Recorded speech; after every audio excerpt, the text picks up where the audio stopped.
Hello, my name is Peter Exley, and today I'm going to read to you Iggy Peck, Architect, by Andrea Beaty and illustrated by David Roberts.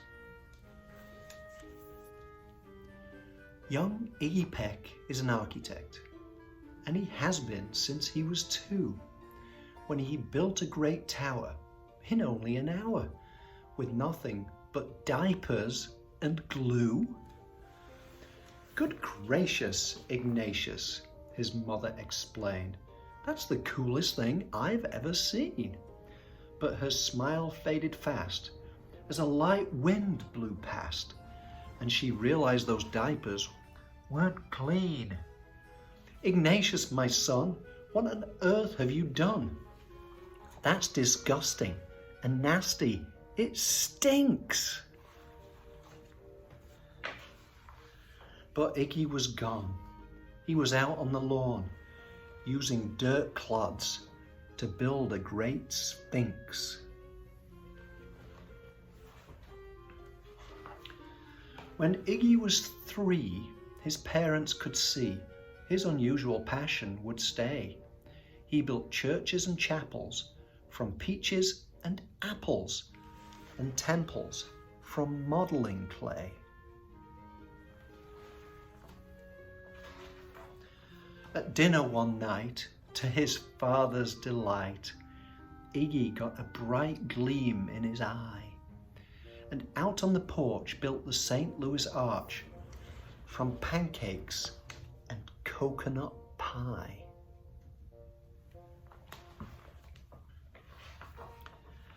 Dear Ig had it made until 2nd grade, when his teacher was Miss Lila Greer. On the very first day, she had this to say: "We do not talk of buildings in here. Gothic or Romanesque, I couldn't care less about buildings, ancient or new." She said in her lecture about architecture that it had no place in grade 2. That might seem severe, but she was sincere, for when she was no more than 7, she'd had a great fright at a dizzying height in a building so tall it scraped heaven. On an architect's tour of the 95th floor, young Lila got lost from the group. She was found 2 days later in a stuck elevator, eating cheese with a French circus troupe. After that day, it's quite safe to say she thought all building lovers were nuts. As a teacher, she taught that above all one ought to avoid them. No ifs, ands, or buts. As you might guess, it would cause Iggy stress to hear such terrible talk, but he didn't hear. He sat in the rear while building a castle of chalk. "You, Iggy Peck, your desk is a wreck. Tear down that castle right now. You will not build in here. Is that perfectly clear? Do you need to see Principal Howe?" "No, Mom," Iggy said.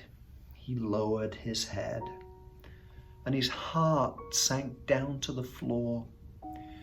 With no chance to build, his interest was killed. Now 2nd grade was a bore.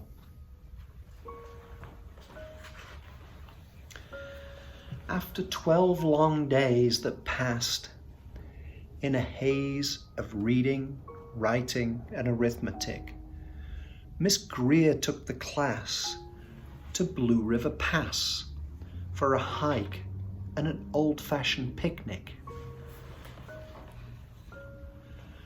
They crossed an old trestle to a small island nestled in the heart of a burbling stream, but they no sooner passed than the footbridge collapsed and Miss Lila Greer started to scream.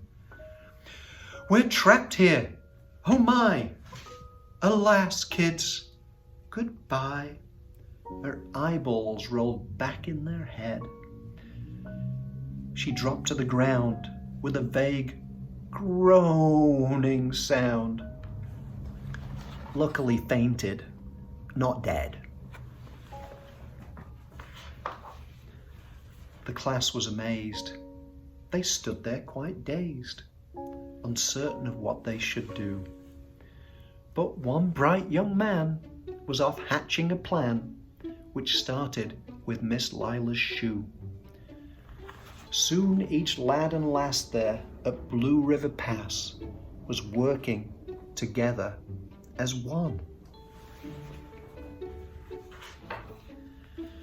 And when she came to, Miss Lila Greer knew that something quite brave had been done.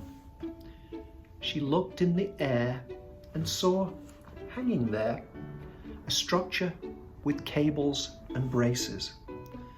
And on the far side, beaming with pride, were 17 smiling young faces. Boots, tree roots and strings, fruit roll-ups and things, some of which one should not mention, were stretched ridge to ridge in a glorious bridge, dangled from shoestring suspensions.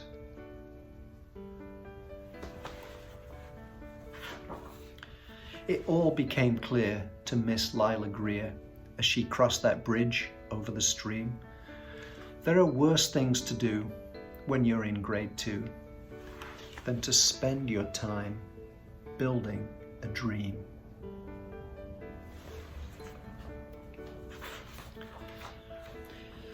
Now, every week at Blue River Creek Elementary in 2nd grade, all the school kids can hear, along with Miss Greer, how the world's greatest buildings were made. The weekly guest speaker in t-shirts and sneakers talks of buildings from Rome to Quebec. Of course he's the guy who builds towers from pie. That brilliant young man, Iggy Peck.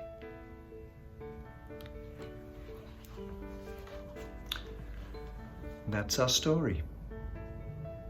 I'm Peter Exley, and I'm an architect in Chicago.